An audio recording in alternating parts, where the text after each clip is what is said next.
Hi అండి. Welcome to Telugu రుచులు. మీకు గనక నా వీడియోస్ నచ్చితే లైక్ చేయండి, షేర్ చేయండి, సబ్స్క్రైబ్ చేయండి. ఈరోజు మనం సింపుల్గా బాయిల్డ్ ఎగ్ టమాటా గ్రేవీ కర్రీ ఎలా తయారు చేయాలో చూద్దాము. ఫస్ట్ ఒక కళాయి పెట్టుకొని మనం ఒక స్పూన్ కారం వేసుకోవాలి. అలాగనే కొంచెం పసుపు కూడా వేసుకొని ఈ ఈ మొత్తాన్ని కూడా మనం ఒక గంట తీసుకొని దాంతో కలుపుకోవాలి. అలాగనే కొంచెం ఉప్పు కూడా వేసుకోవాలి. ఇలా 3 వేసుకొని కలుపుకోవాలి. ఇలా కొంచెం ఆయిల్‌లో ఈ మసాలాలు వేగిన తర్వాత మనం ఆల్రెడీ ఉడికించి పెట్టుకున్నటువంటి ఎగ్స్ మొత్తాన్ని కూడా ఈ కళాయిలో వేసుకోవాలి. ఇలా వేసుకొని వీటన్నిటిని కూడా మనం కలుపుకోవాలి ఈ మసాలాలన్నీ పట్టే విధంగా. ఈ ప్రాసెస్ అంతా కూడా సిమ్‌లోనే జరగాలండి. ఇదంతా కూడా సిమ్‌లోనే పెట్టుకొని వీటన్నిటిని కూడా కలుపుకుంటూ ఉండాలి 2 మినిట్స్‌కి ఒకసారి. ఇలా కలుపుకుంటూ ఉండటం వలన మసాలాలన్నీ కూడా ఎగ్స్ అన్నిటికీ బాగా పడతాయి. ఇక్కడ చూపిస్తున్న విధంగా ఎగ్స్ అన్నిటికి కూడా చిన్న చిన్న ఘాట్లు పెట్టుకొని వీటిని ఈ కళాయిలో వేసుకోవాలండి. ఇలా వేయటం వలన ఈ మసాలాలన్నీ కూడా ఎగ్గు లోపలికి కూడా బాగా పడుతుందండి మసాలాలు.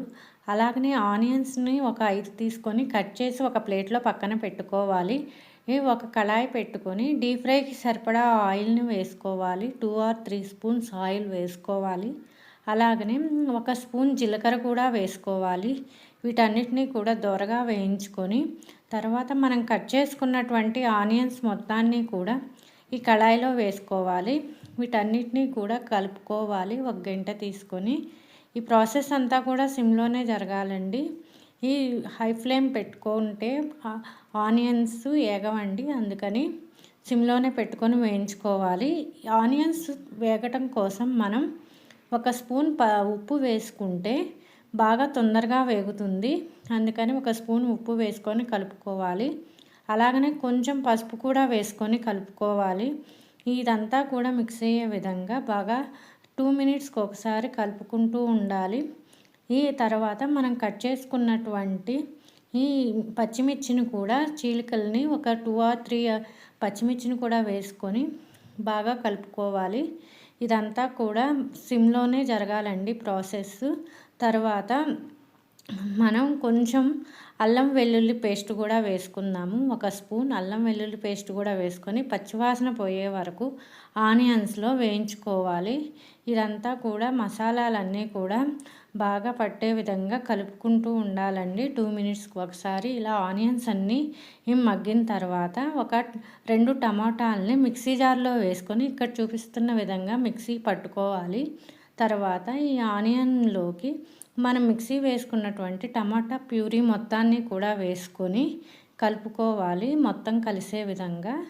ఇదంతా కూడా కలిసే విధంగా కలుపుకొని ఈ ఆయిల్ అంతా టమాటాల్లో నుంచి బయటకు వచ్చే వరకు సిమ్లోనే పెట్టుకొని కలుపుతూ ఉండాలండి. ఇలా కలపటం వలన టమాటా ప్యూరీ అంతా కూడా బాగా ఉడుకుతుంది.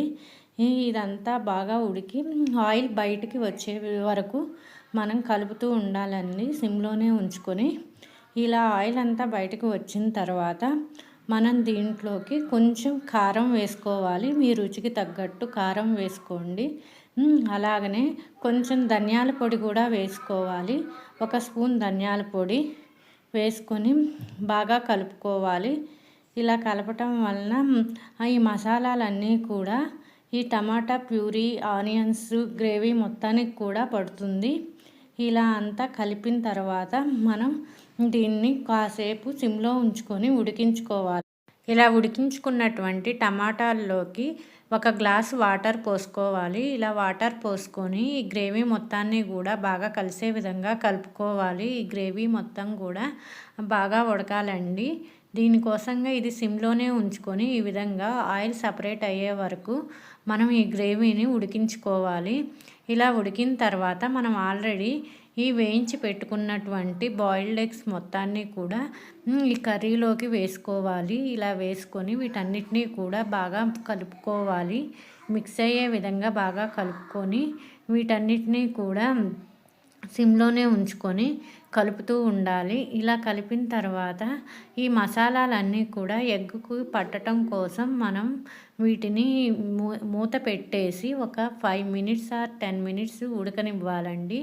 ఇలా ఉడికించుకోవటానికి కోసంగా మనం దీని మీద మూత పెట్టుకొని సిమ్లోనే ఉంచుకొని ఈ మసాలాలన్నీ కూడా ఎగ్గుకు పట్టేయటం కోసం మూత పెట్టేసి ఒక 5 మినిట్స్ వదిలివేయాలి. ఇలా పెట్టడం వలన లోపల ఆవిరికి ఎగ్స్లోకి మసాలాలన్నీ వెళ్ళి బాగా ఉడుకుతుంది. ఇలా ఆయిల్ అంతా సపరేట్ అయిన తర్వాత మనం కొత్తిమీరతో గార్నిష్ చేసుకొని కర్రీని ఆపివేసుకోవటమే. ఇది చపాతీలోకి అన్నంలోకి చాలా బాగుంటుందండి. మీరు ఒకసారి ట్రై చేయండి. పిల్లలు కూడా ఎంతో ఇష్టంగా తింటారు. గ్రేవీ కూడా చాలా ఎక్కువగా వస్తుంది. ఒకసారి ట్రై చేయండి.